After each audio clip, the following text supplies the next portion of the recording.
일단 요한복음 1장 14절. 14절. 말씀이 육신이 되어 우리 가운데 거하심에 우리가 그의 영광을 보니 아버지의 독생자의 영광이요 은혜와 진리가 충만하더라. 여기까지 먼저 먼저죠? 일단 뒤에 또 하면서 보자고. 뒤에는 네. 일단 말씀이 육신이 되었다라고 하는 거는 이거는 그러니까 상상을 초월하는 어떤 거야. 우리가 이해할 수 없는 거고, 어떻게 말씀이 육신이 되지? 육신은 육신이고 말은 말인데 그 말이 육신이 되었다. 원래 하나님은 말씀으로 모든 만물을 창조했잖아요. 그러니까 모든 만물을 말씀으로 창조하시는 것까지는 우리가 이해할 수 있지. 근데 그 말씀 자체가 스스로 육신이 되어서 우리 가운데 오셨다. 이건 굉장히 좀 받아들이기 힘든 얘기지. 그리고 육신이 되어서 우리 가운데 오신 그 분을 보니까, 그 영광을 보니까 이제 아버지의 독생자의 영광이라고 그러거든. 그러니까 이제 이게 말하자면 사도 요한이 지금 말한 건데, 그 예수님을 보고 어떻게 그 영광을 봤을까? 그리고 또 은혜와 진리가 충만하더라. 이게 하나의 어떤 신비예요, 신비.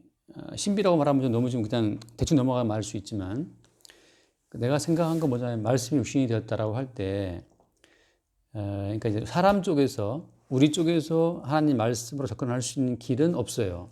왜냐하면 사람들이 하나님 말씀을 다 지킬 수가 없기 때문에. 그러니까 말씀의 껍데기, 표면은 만질 수 있지만 그 말씀의 알맹이에 접할 수는 없다는 거지. 그래서 결국은 이제 하나님 자신이 직접 우리 가운데 이제 오시는 건데, 오실 때, 그러니까 말씀의 형태로 왔다는 거거든. 그래서 이거 결국은 이제 그 뒤에 나오는 말씀하고 비교해서 밖에 설명할 수가 없어요. 그 뒤에 나오는 말씀, 예를 들면 그 17절 말씀이고, 17절에,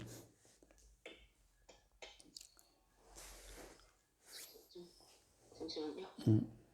율법은 모세로 말미암아 주어진 것이요 은혜와 진리는 예수 그리스도로 말미암아 온 것이라. 율법이라고 하는 것은 이제 사람 바깥에 있는 거거든. 밖에 있는 말씀을 내가 지키는 거지. 밖에 있는 말씀을 내 몸으로 지키는 것. 그게 이제 모세로 인해 주어진 율법의 어떤 한계성이에요. 밖에 있는 말을 내가 지킨다. 근데 밖에 있는 말씀을 내가 지킨다라고 할 때는 아무리 지켜도 밖에 있는 말씀이기 때문에 내가 그 말씀에 그 엑기스라 그러나 그 실체에 접근할 수는 없거든. 그냥 표면적으로 지키는 거예요. 그리고 예를 들어서 뭐 살인하지 말라라고 했다고 치면 그 살인하지 말라고 하는 그 말씀의 중심에는, 그 취지에는 우리가 도달할 수 없는 거지. 그래서 밖에 있는 말씀이다. 근데 이제 말씀이 육신이 되어 왔다라고 할 때에는 더 이상 우리가 어떤 말씀을 지키고 말고 할 여지가 사라져 버려요. 내가 지켜야 될 말씀이 내 옆에 와버렸어. 움직이고 있어 지금. 그러니까 살인하지 말라, 간음하지 말라, 뭐 그런 모든 말씀들 자체가 내가 지켜야 될 말씀으로 딱 고정화되어 있어야 되는데, 이 말씀이 육신 덩어리로 와서 우리 곁에 와 있다는 거지. 그래서 이 모든 이야기는 그냥 모든 말씀의 성취, 모든 말씀의 이루어짐 그 자체가 예수님 속에 다 이게 농축이 되어 있는 거죠.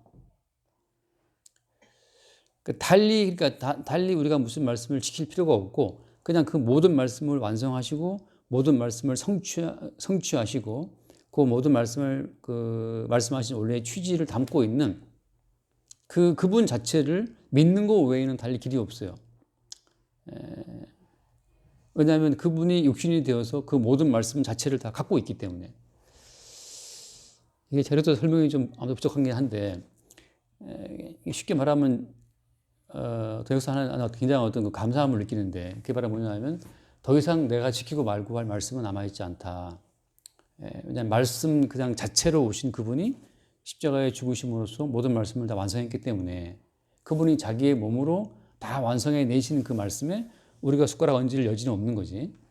그러니까 이제 모세로 인해 주어진 율법이라고 하는 것은 우리가 말씀을 지켜서 나를 확인받는 과정이라면, 예수님께서 말씀으로 왔다고 하는 것은 더 이상 우리가 지키고 나를 확인할 그런 어떤 여지 자체를 주님 다 없애버리고 예수님 본인이 그 모든 말씀의 주인공으로 그다음 와서 본인이 모든 말씀을 완성하시고 완성된 그 모든 말씀 그냥 자체로 존재한다는 거지.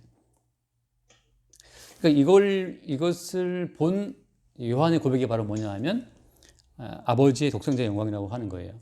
그러니까 말씀이 육신에 오신 그분의 영광이라고 하는 것은 아버지의 영광이다. 왜냐하면 왜 그렇겠어요? 모든 말씀을 다 완성하신 영광이기 때문에. 예를 들어서 그러잖아요. 우리가 불교의 그 승려들 하는 말처럼 돌을 닦으면 살이 나온다면 사리가 나온다면서 도 닦으면 몸에서. 이제 그 승려들이 다비식이라 하잖아요. 화장하고 나면 그 화장한 이후에 이제 그 사리 개수를 세고 그러잖아. 사람들이 몇 개 나왔냐. 그 사리 개수를 보고 그 사람의 어떤 그 도 닦은 정도를 평가한단 말이지. 그 사람들이 그걸 또 이제 더 이렇게 영광으로 생각한다고. 우리가 그런 식으로 하나님의 말씀을 어떤 사람이 지킨다고 쳐봐. 어떤 사람이 40일 금식 기도를 10번을 했어. 그럼 그 사람을 바라보는 우리의 눈빛은 존경스럽겠지. 그 사람이 40일 금식 기도를 10번 했으니까. 어떤 사람이 좀 가난한 사람들을 돕기 위해서 자기의 재산을 다 팔아가지고 가난한 사람을 도왔어. 가난한 사람을. 그럼 우리는 그 사람을 정말 존경의 눈빛으로 바라보게 되겠지. 존경스러우니까 실제적으로. 또 다른 사람을 대신해서 다른 사람을 구하고 본인이 차에 치여 죽었어. 예를 들면. 우리는 그런 사람들 보고 또 어떤 존경의 눈빛을 보낼 수 있겠죠. 성경에 나와 있는 모든 말씀의 요구를 많이 지키면 지킬수록 우리는 그 사람을 대단하게 보겠지만 예수님은 그 모든 말씀의 완성체를 오셨다고 하는 거지. 그러니까 우리가 하나님 말씀을 모세로 인해 주어진 율법을 지킨다고 해도 껍데기는 지켜도 어때요? 껍데기는 지켜도 그 말씀을 주신 원래 취지에는 도달할 수가 없어. 그 대표적인 예로 주님 하신 말씀이 박하와 해안과 근처에 11조는 바치는데 너희들이 뭘 벌었다 그래요? 너희들이 율법에 더 중한 바, 율법이 더 중요한 것, 의와 인과 신을 벌었다 그러거든. 율법이라고 하는 것은 껍데기에 준 것이 아니고 그 껍데기에 더 중요한 것은 율법의 내부에 들어있는 의와 인과 신이라고 하는 거지. 예를 들면. 그래서 그 율법을 준 본래의 알맹이가 되는 의와 인과 신까지 아울러서 같이 말씀을 지킬 수 있는 사람은 없어요. 그러니까 우리가 예를 들어서 11조를 했다고 치면 박하와 해양 근처 11조를 했다고 치면 11조를 했다라고 하는 그 자부심은 내게로 돌아온다고. 그 11조 속에 들어있는 의와 인과 신이라고 하는 거, 의와 인과 사랑과 믿음이라고 하는 그 자체는 그것은 내게 있지 않아요. 그걸 지켰다라고 하는 자부심은 내게 있겠지만 하나님이 요구하시는 것은 율법을 지켰다라는 것보다 그 율법을 지키는 그 사람의 중심을 원하시는 거거든. 어떠한 중심으로 지켰는가 이게 중요한 거거든.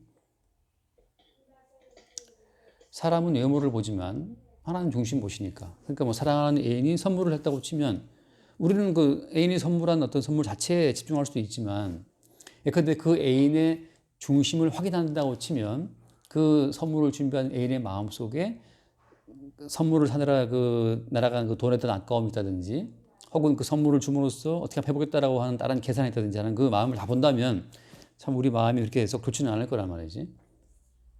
그런 것처럼 그 말씀이 육신이 되어 오셨다라고 하는 거기에 들어있는 그 의미는 더 이상 우리 인간에게 어떻게 찔러볼 수 있는 말씀의 여지가 없다고 하는 거죠. 그러니까 우리는 이제 지금 뭘 보냐면 우리는 성경을 볼 때마다 이 모든 성경을 하나님 본성에 맞게 하나님의 취지에 맞게 다 완성해 내신 그 예수님의 영광을 보는 거죠. 우리는 성경을 볼 때마다. 다시 말해서 구약식으로 율법식으로 이 성경을 읽고 내가 지킨다라고 하는 나의 어떠함이 나오는 것이 아니고 이 말씀도 예수님이 다 이루셨구나라고 하는 이 말씀을 이루시기 위해서 예수님은 육신으로 오셔야 했구나라고 하는 모든 것 속에서 예수님의 흔적을 보는 거지. 그래서 모든 말씀 속에서 예수님의 발자취, 예수의 흔적, 예수의 영광을 보는 거예요. 구약으로 말하자면 모든 우리 말씀 속에서 어떻게 이 말씀을 내가 지켜야 될 것인가, 이 말씀을 지키는 나를 통해서 영광 돌리겠다라고 하는 말씀을 통해서 나를 바라보지만 이제는 모든 말씀 속에서 이 말씀이 완성되신 예수를 바라보는 것이 그 차이예요. 그러니까 이제는 하나님 말씀을 읽고 듣고 지키는 나의 어떤 가능성이나 나의 선함을 믿는 것이 아니고 이 모든 말씀을 친히 완성하신 예수 그리스도의 그 행하심의 어떤 위엄, 행하심의 어떤 그 효과, 그걸 우리를 주목하는 거라고. 그게 이제 영광을 본다고 하는 거예요. 그리고 나서 그 뒤에 독생자의 영광이요 은혜와 진리가 충만하더라.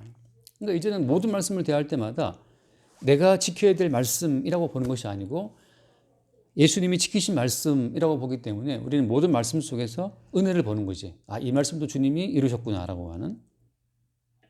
거짓말 치지 말라. 사실 우리는 모두 일반적 때문에 거짓말이거든. 우리가 거짓말이라는 사실 우리가 의식도 못해요. 심지어 우리 너무나 많은 거짓말을 하기 때문에. 거짓말이라는 것이 꼭 의도하지 않더라도 우리는 거짓말을 해요. 우리의 모든 말은 마침내 상대방이나 나에게 생명을 못 주거든.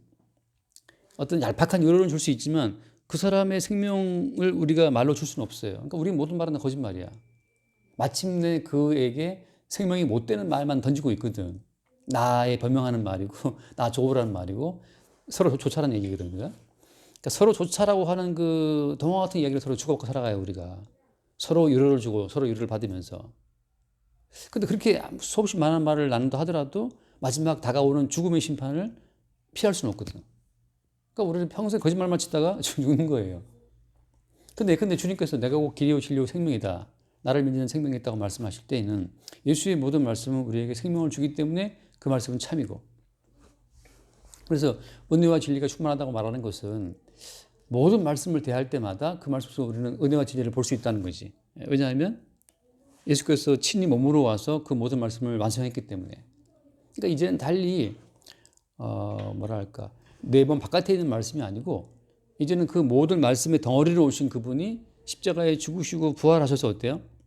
이제는 우리 가운데 친히 말씀의 완성태로 우리 가운데 오신다고 그러거든. 그게 이제 보혜사잖아, 보혜사. 그러니까 오신 거라고. 그러니까 우리 가운데 오신 주님은 항상 무슨 말씀을 하냐 하면 내가 지키기에 실패하는 말씀이 있을 때마다 그러니까 너는 실패했구나. 근데 내가 그 말씀을 지켰다. 라고 하는 것으로 우리의 실패와 그분의 성취를 계속 같이 짝으로 말씀하신다고. 그러니까 마치 야곱대로 가지만 야곱은 사기치는 자니까 야곱대로 가지만 야곱은 또 계속 꿈을 포기할 수 없거든요. 그렇지만 그 야곱 자체를 이스라엘 되게 하시는 분이 함께 함으로 말미암아서 계속 우리의 낮은 몸은 예수가 이루신 완벽한 그 몸의 성취를 보여주는 하나의 그 증거물로 세트로 가는 거지. 그러니까 우리의 부족한 몸은 말씀이 육신이 되어 오신 그 예수의 육신을 보여주는 증거예요. 우리의 낮은 몸은. 사실 우리는 우리 몸의 어떤 비천함이라 할까? 얄팍함이라 할까? 그러니까 지난주에 나도 우리 어머니랑 아까 다툼이 있었거든. 왜냐하면 이제 어떤 기억의 차이 때문이야. 어머니가 끓여주신 국이 있었는데 내가 그 국을 이제 몰랐거든, 사실은. 그 장모님도 무슨 국을 끓여주셨어, 장모님도 내 생일이라고 미역국을 한 솥 끓여주셨거든. 나는 근데 약간 헷갈린 거지. 장모님이 미역국만 주신 것이 아니고 또 자꾸만 또 그 김치국을 또 주셨거든, 김치찌개를. 나는 그걸 몰랐어, 그걸.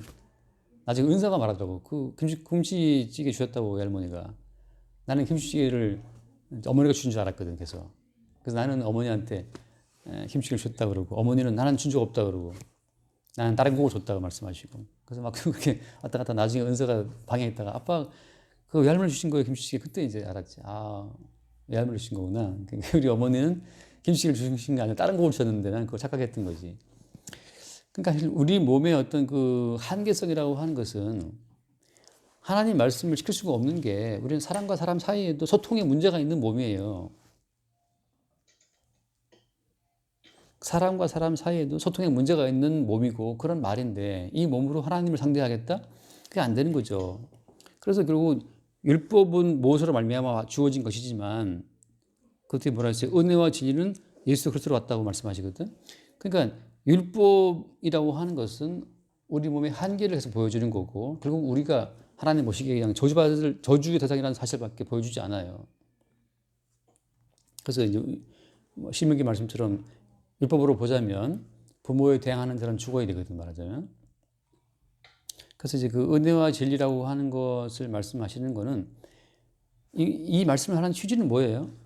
결국은 우리가 할 수 없는 그 모든 것들을 예수님이 친히 그 몸으로 했다는 걸 증거하시는 거거든.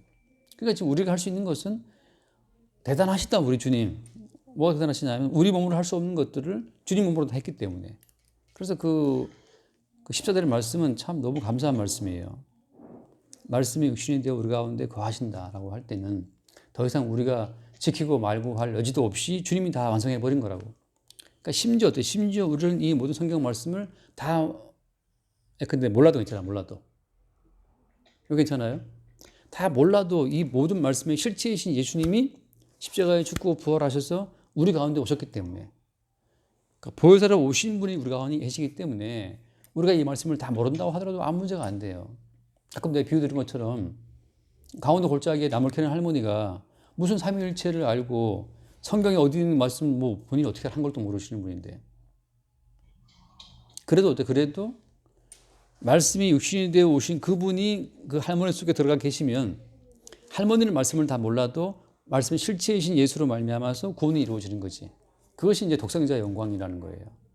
모든 구원받은 사람들은 그래서 자기 영광은 1도 없고 독생자의 영광만 바라보게 되지. 그러니까 사실 우리는 어때요? 우리는 인생을 살아가면서 계속 우리 몸에 비천함만 발견해. 가끔 내가 생각하는데 아무리 운동을 해도 어때? 몸에 약한 거 생각해지면 막을 수가 없거든. 아무리 뭐 마사지를 받고 어떻게 해도 피부의 쇠퇴함을 피할 수가 없는 것처럼. 근데 그건 왜 그런 거예요? 우리 몸은 쇠퇴해질수록 말씀이 육신이 되어 오신 예수의 영광은 더 높아지거든. 결국 우리한테 그걸 알게 하시는 거예요. 우리의 몸은 죄로 인해 계속 쇠퇴해지는 몸이다. 지금 내가 말씀을 지킨다? 지금 내가 말씀을 지키는 말씀 지키는 정도가 얼마나 대단하겠어요? 아침에 또 김우중 회장 딸 이야기를 봤거든, 신문 기사에서. 지난 토요일 날 나왔던 기사인데, 김우중 회장이 세계는 넓고 그 말 하신 분이잖아. 정말 세계를 무대로 뛰어다니시는 분인데 정말 비상했던 분이고, 그 양반이 이제 지금은 돌아가셨지. 지금은 안 계시는데 죽기 전에 치매가 와서 그 아내를 보고 엄마 돈 1,000만 원만 줘, 2,000만 원만 줘, 그랬다는 거야. 그 자기 와이프한테. 와이프 보고 엄마라 그러면서. 그분이 항상 사업하느라고 저리 쏟아가지고서 항상 돈 달라는 말 입에 배어 있는데 그 엄마한테 돈 달라고 1,000만 원, 2,000만 원 달라고 했던 거, 그게 이제 치매 상태가 돼서 나타난 거지. 기억이 쇠퇴해지면서 어른이 돌아가니까. 그러니까 전 세계를 누비도록 뛰어난 두뇌의 소유자였지만, 김일성이를 뭐 20분 만났다 그러나? 그런 소유자지만 마지막에 치매가 오니까 아내를 보고 엄마라고 그러면서 그 엄마한테 돈 1,000만 원 달라고 말하는 그런 사람이 돼버려요. 육체의 한계지. 육신의 한계지. 아무리 비상해도, 아무리 예뻐도, 날씬해도 피할 수 없어, 육체의 쇠퇴는. 결국은 어때요? 이 몸이라고 하는 것은 왜 이렇게 쇠퇴해지는 거야? 죄로 인해 쇠퇴해지는 거야. 죄로 인해서. 시편에 나오잖아요. 계속 여호와의 기운이 불어올 때마다 우리 몸은 쇠퇴해진다고, 풀처럼. 그래서 모든 육체는 풀이다. 모든 육체의 영광은 풀의 꽃이다 그러거든. 풀은 마르고 꽃이 시들어진다는 것은 뭐 때문이에요? 여호와의 기운이 그 위에 불미라 그러거든. 결국 죄인에게 불어오는 모든 말씀의 기운이 계속 우리를 심판하고 있다고. 그러니까 머리 좋은 사람도 치매가 와서 이상한 소리 하고, 예쁜 사람도 엘리자베스 테일러인가? 그 사람도 마지막에 자기의 추한 모습 안 보이려고 늘 피해 다녔지만 파파라치들이 그 뒷모습을 찍었거든. 그 날씬하고 예쁜 엘리자베스 테일러가 파파라치 뒷모습 찍었는데 그냥 뚱뚱한 아줌마가 돼 있는 거예요. 그 모습을 보이기 싫어서 그렇게 피해 다녔는데 결국은 걸렸지, 아마 파파라치 카메라에. 모든 육체의 쇠퇴함을 피할 수가 없다고. 근데 그것은 다 그런 죄로 인해 쇠퇴해지는 그 인간 육신의 한계를 보면서 요한은 뭘 보고 있는 거야? 아버지의 독생자의 영광을 보는 거죠. 모든 말씀을 지킴으로 말미암아서 영광스럽게 되는 예수로서의 몸을 보는 거지. 그리고 어린 양으로 와서 모든 말씀을 성취하고 십자가에 죽으신 예수를 바라보는 거라고. 그러니까 이제 뭐랄까, 우리가 말씀을 지킴으로 영광스럽게 된다? 그건 100% 거짓말이에요. 아무리 신령한 사람도 점점 더 나태해지게 돼 있고 쇠퇴해지게 돼 있고, 아무리 신령한 사람 나중에 치매 와버리면 이상한 소리 하게 돼 있어요. 그러니까 더 이상 우리가 손댈 수 있는 말씀도 없고, 우리가 손대봤자 그 모든 말씀의 핵심에 접근할 수도 없어. 그러니까 우리는 말씀 지키기를 아예 포기해야 돼요.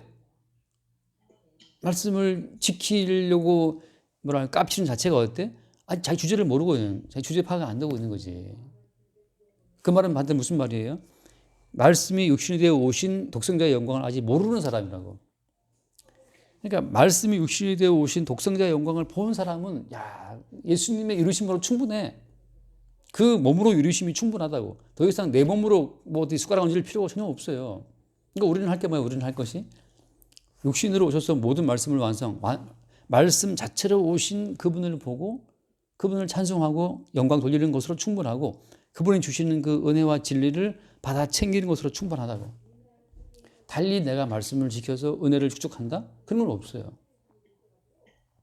근데 이제 사람이라고 하는 게 다 자기 몸의 한계를 모르고 사는 주제들이기 때문에 오늘 아침에 이제 일어나니까 갑자기 월요일에 한가해진 거야. 항상 월요일마다 무슨 일이 있었잖아, 계속. 그래서 늘 왔다 갔다 했는데 오늘 갑자기 월요일날 아무도 없는 거지. 어제 우리 다른 분이 어디 놀러 가자고 연락 왔었는데 내가 안 간다 그랬거든. 거기 가면 또 오늘 또 지혜랑 공부를 또 못할 것 같더라고. 그래서 갑자기 다 그걸 취소하고 있으니까 또 갑자기 너무 횡한 거야. 오늘 오전에 뭐 하지? 그러니까 계속 내 몸으로 뭔가를 하지 않으면 조급해하는 몸의 속성이 있는 거죠. 내 몸으로 뭔가를 해야 좀 살아있는 것 같고 보람 있는 것 같고 안 하면 그때 갑자기 좀 횡한 느낌이 들어. 이게 뭘 해야 되나 아침에. 빨래도 아직 할 때가 안 됐고 청소 어제 빨래 좀 쌓였는데 내일까지 모아서 한꺼번에 하려고. 토요일인가 한번 했거든. 금요일에. 늘 쌓여있기는. 그래, 그게 이제 우리는 항상 우리가, 어, 그러니까 뭐, 맞아, 오늘 좋대. 오늘 좀 걸으려고. 그러니까 청소해놨지, 빨래는 내일 하면 되고, 갑자기 뭘 하지? 휑한 느낌이 들어서. 그 항상 우리는, 왜? 하려고 그러면 항상 있는 거라서. 어쨌든 거기 꽂혔네. 죄송해요. 그러니까 항상 우리는 우리 몸의 활동성을 믿는 믿음으로 살아왔거든 우리가. 그러니까 이 몸의 활동이 멈추면 뭔가 우리는 어떤 보람을 못 느끼는 상태가 돼 있다고. 그런데 어때요? 주님 성경이 말하는 것이 말씀이 육신이 되어 왔다. 그리고 은혜와 진리가 그분께 있다고 말씀하시거든. 그러니까 사실은 그 횡함을 느끼는 그 순간조차도 사실은 우리 행함의 진공 상태가 있는 상태라 하더라도 이미 주께서 이루신 완벽한 은혜와 진리 속에 우리가 있는 거거든. 그러니까 아까 말한 것처럼 평생 우리는 우리 몸을 믿는 이 습관을 버리지는 못해요. 그리고 우리 몸의 활동을 통해 얻게 되는 보람도 버리지 못해. 그러나 성경은 계속 말하죠. 말씀 육신이 되어 오신 그분의 영광을 말하고 그분의 은혜와 진리를 말씀하시기 때문에 그때마다 우리는 우리 몸의 가짜 영광을 속고 있다는 사실을 확인받는 거예요. 그러니까 성경은 우리한테 도 닦은 도인처럼 완벽한 어떤 수준을 말하는 게 아니야. 도 닦는 승려들처럼 뭐 이제 도통했다는 어떤 그런 수준을 요하는 게 아니에요.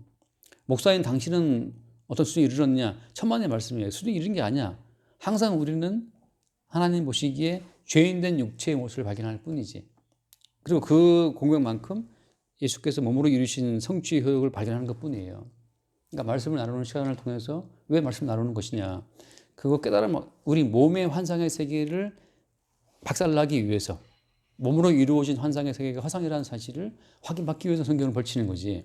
펼칠 때마다 몸으로 이루어놓은 세계의 허상을 보게 되고 예수의 몸으로 이루어놓으신 진실의 세계를 보는 거라고. 그리고 진실의 세계의 어떤 은혜와 진리 가운데 우리가 안정감을 느끼는 거예요. 그렇지 않으면 김우중 회장처럼 전 세계를 누볐지만 마지막에 와이프한테 엄마 그러면서 돈 달라고 하는 그 어린애처럼 돼버리잖아요. 그가 평생에 쌓아 올린 그 모든 지구처럼 넓다. 할 일은 많다. 그가 평생에 이루는 모든 것들이 다 와르르 다 무너져 버리거든. 지금 미래에셋 대우라는 금융회사가 지금 대우를 뺐대요. 이제 빼서 완전 대우라는 이름이 이제 없어. 지구상에 다 사라졌어요. 그나마 이제 미래에셋 대우가 남아 있었는데 미래에셋 대우인가 대우 미래에셋인가 뭐 아무튼 그 회사가 지금 대우를 뗀다 하더라고. 그러니까 그가 평생에 걸쳐 놓은 그 일이 지금 이제 마지막에 그 대우가 떨어지면서 이제 미래에셋 대우 떨어지면서 아무것도 없는 거지. 그게 몸의 허상이라는 거예요.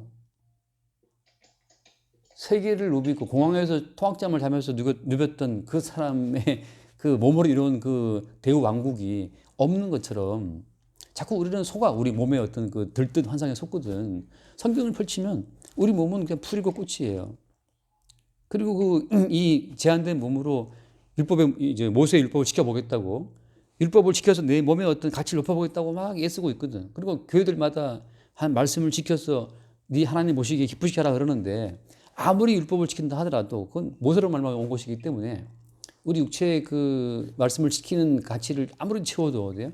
하나님 영광에 도달할 수가 없거든. 그럼 우리는 반대로 뭘 보는 거예요? 율법의 한계를 통해서 육신으로 오신 말씀의 그 영광을 보는 거지. 그래서 그 16절 말씀에 16절에 우리가 다 그의 충만해서 받으니 은혜 위에 은혜로다. 네. 우리 그러니까 성도의 인생은 그냥 은혜 위에 은혜예요. 계속 은혜 위에 은혜를 쌓아가는 인생이기 때문에 이걸 한마디로 말하면 그냥 나의 나 된 것은 하나님의 은혜다. 성도의 인생을 딱 쥐어짜면 은혜밖에 없어요. 그러나 바리새인들의 인생을 쥐어짜면 내가 금식했고 내가 도색하지 않았고 불의하지 않았고 가늠하지 않았고 뭐가 본인이 한 것만 쭉 나온다고. 내가 대우를 세웠고 내가 뭐 전 세계를 누볐고 그것만 나오는 인생은 마지막에 아무 남는 게 없는 허상이 돼버려요. 그래서 우리는 그냥 예수께서 육신으로 오셔서 이뤄놓으신 그분의 충만해서 받는 것뿐이라고. 그래서 그것이 모든 것이 그냥 은혜 위에 은혜예요. 그래서 성도의 인생은 믿음에서 시작해서 믿음으로 끝나는 거고 은혜로 시작해서 은혜로 끝난다고. 모든 것 자체가 그냥 은혜를 발견하는 연속이지. 그래서 사실 나는 이 말씀이 육신이 되어라고 하는 이 말씀이 너무너무 좋은 게, 더 이상 이 멍뚱아리 가지고서는 손댈 말씀이 없구나. 왜? 말씀이 육신이 되어 오셔서 그분이 십자가에 죽으심으로 모든 말씀을 성취했기 때문에 더 이상 내가 손댈 여지가 성경 안 남아 있어. 그러니까 성경 어디를 펼쳐도 이거는 내가 손댈 말씀이 아니고 주님이 다 이뤄놓으신 말씀이기 때문에 주께서 이뤄놓으신 말씀의 효력을 내가 받는구나. 그러니까 항상 은혜 위에 은혜가 되는 거죠. 내가 뭘 해서 나의 행함의 결과로 주님께서 은혜 주신 것이 아니고 예수가 행하신 결과를 은혜 주신 거기 때문에 항상 성도의 인생은 은혜 위에 은혜죠. 그러니까 이제 이거를 깨닫지 못하면, 예를 들어서 네가 뭘 저축하지 않으면 네 미래가 불행해질 것이고, 네가 열심히 안 살면 뭐 어떻게 될 것이고, 일찍 일어나는 새가 벌을 잡는다도 늦게 일어나는부터 해서 뭐 잔소리가 많고, 그 모든 것 속에서 자꾸 우리 몸에 어떤 뭔가를 요구하게 되거든. 그게 율법이라는 거거든, 율법. 근데 이미 율법은 모세로 왔기 때문에 이미 지나갔어요. 물론 지나갔지만 성경에 붙어 있지. 왜? 우리 몸 자체가 율법적인 게임을 좋아하거든, 우리가. 우리 몸으로 하는 걸 좋아해요, 우리가. 몸으로 얻게 되는 어떤 가치를 우리가 보람을 느끼고. 그러나 주님은 계속 말씀으로 우리 몸의 환상에서 우리를 깨어나게 하시지. 그러니까 우리가 모이기를 힘쓰라 말씀하시는 이유는, 모여서 말씀을 대하는 이유는 뭐 때문이에요? 이 몸의 환상에서 깨어나서 실체 모든 걸 이루신 분은 주님이라는 사실을 계속 바라보는 그 진실에 대한 눈뜸 때문에 모이는 거예요. 내 몸으로 이뤄놓은 세계의 허상에서 깨어나서 예수께서 이루신 그 진리의 세계를 볼 수 있도록 하는 그 진짜 현실을 살 수 있도록 우리의 눈을 깨워주는 그 시간들이 말씀을 대하는 시간이지. 그게 이제 예배 시간이고 말씀을 대하는 시간이에요. 근데 반대로 이제 말씀을 펼칠 때마다 여기서 뭔가 우리가 이 말씀을 지켜야 되고 이 말씀을 지켜 기쁘시게 해야 되고 나오게 되면 그건 아직도 더 깊은 잠으로 빠지는 거예요. 더 깊은 잠, 더 깊은 환상으로 빠져들어가는 거지. 정말 꿈속의 꿈이야. 인셉션처럼 꿈속의 꿈이에요. 계속 말씀을 지키자. 내가 말씀을 지킬수록 육신으로 오신, 말씀이 육신이 되어 오신 예수 그리스도의 그 오심에 대한 가치를 자꾸만 우리가 던져버리는 거예요. 내가 말씀을 지키려고 하면 할수록.